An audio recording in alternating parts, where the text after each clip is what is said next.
Assalamualaikum warahmatullahi wabarakatuh. Perkenalkan, nama saya Rasti Novelisa dengan NIM A241211091. Di sini saya akan mempresentasikan tugas pendahuluan fisika inti dengan dosen pengampu Pak Samsur Riwal SPD MPD dengan judul materi sinkrotron.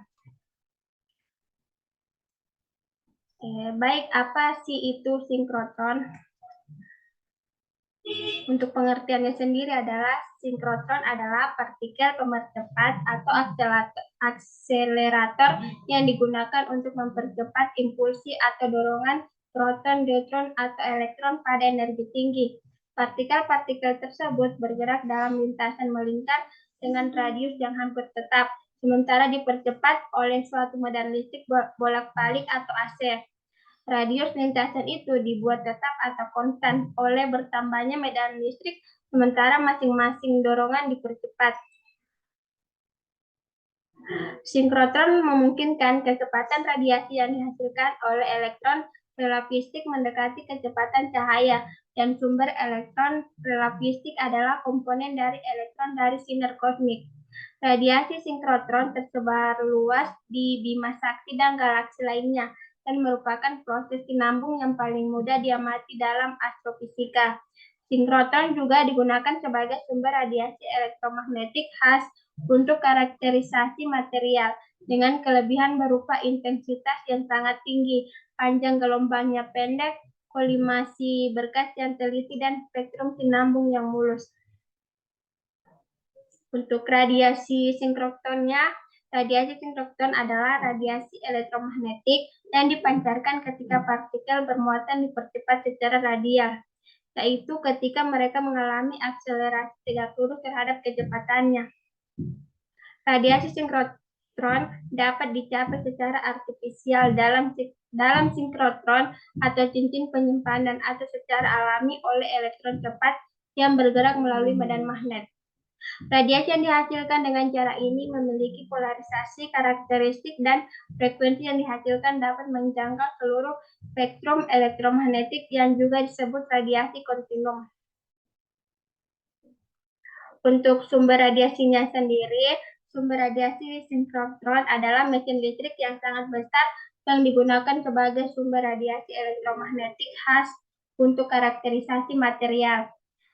Sinkrotron sendiri adalah partikel pemercepat atau akselerator untuk mempercepat impulsi atau dorongan proton, neutron, atau elektron pada energi tinggi. Partikel-partikel tersebut bergerak dalam lintasan melingkar dengan radius yang hampir tetap, sementara dipercepat oleh suatu medan listrik bolak-balik atau AC. Radius lintasan itu dibuat tetap atau konstan oleh bertambahnya medan listrik, sementara masing-masing dorongannya itu dipercepat. Baik, selanjutnya itu prinsip kerja sinkrotron. Pada sinkrotron, salah satu dari kedua medan atau medan listrik atau medan magnet berubah-ubah seiring berjalannya waktu running, sehingga partikel tetap bisa bergerak melingkar. Lintasan pemercepat partikel yang terbentuk melingkar disebut siklotron. Untuk pemakaiannya menggunakan energi yang lebih tinggi lagi, maka digunakan sinkrotron. Di sini partikel dipercepat oleh gaya yang dihasilkan dari medan listrik di dalam tabung hampa yang disebut kavitif. Kemudian pada sinkrotron tersebut juga dilengkapi suatu medan magnet untuk menjaga lintasan melingkar dari gerak partikel tersebut. Sinkrotron merupakan tempat pemercepat proton. Baik, selanjutnya itu aplikasi sinkrotron. Sinkrotron memiliki beberapa manfaat yang dapat disignifikan dalam berbagai bidang, yaitu yang pertama itu karakterisasi material. Sinkrotron digunakan sebagai sumber radiasi elektromagnetik khas untuk karakterisasi material. Radiasi sinkrotron yang dihasilkan memiliki intensitas yang sangat tinggi, panjang gelombangnya pendek, kolimasi berkas yang teliti, dan spektrum sinambung yang mulus, sehingga sangat berguna untuk analisis struktur material. Kemudian yang kedua itu penelitian fundamental. Sinkrotron digunakan dalam berbagai penelitian fundamental dalam sains seperti biologi dan kedokteran, serta analisis struktur material. Radiasi sinkrotron yang dihasilkan dapat menjangkau seluruh spektrum elektromagnetik, membuatnya sangat berguna untuk berbagai aplikasi penelitian. Kemudian yang ketiga itu terapi hadronik. Sinkrotron juga digunakan dalam terapi hadronik, khususnya terapi proton. Untuk mengobati berbagai jenis kanker, sinkroton dapat mempercepat proton hingga energi akhir yang sangat tinggi, sehingga memungkinkan dosis yang lebih efektif dan lebih sedikit efek sampingnya. Kemudian yang keempat itu penghematan waktu penyinaran. Sinkroton dapat menghemat waktu penyinaran pada metode laboratorium yang setara. Risiko kerusakan pada spesimen karena dampak radiasi berkas juga berkurang. Hal ini membuat sinkroton sangat berguna dalam berbagai aplikasi penelitian yang memerlukan waktu penyinaran yang lebih singkat. Kemudian yang terakhir itu ada kecenderungan penggunaannya. Sinkroton memiliki kecenderungan penggunaannya yang meningkat dalam berbagai bidang, termasuk dalam terapi hadronik dan karakterisasi material. Hal ini karena sinkrotron memiliki kelebihan berupa intensitas yang sangat tinggi, panjang gelombangnya pendek, kolimasi berkas yang teliti, dan spektrum sinambung yang mulus.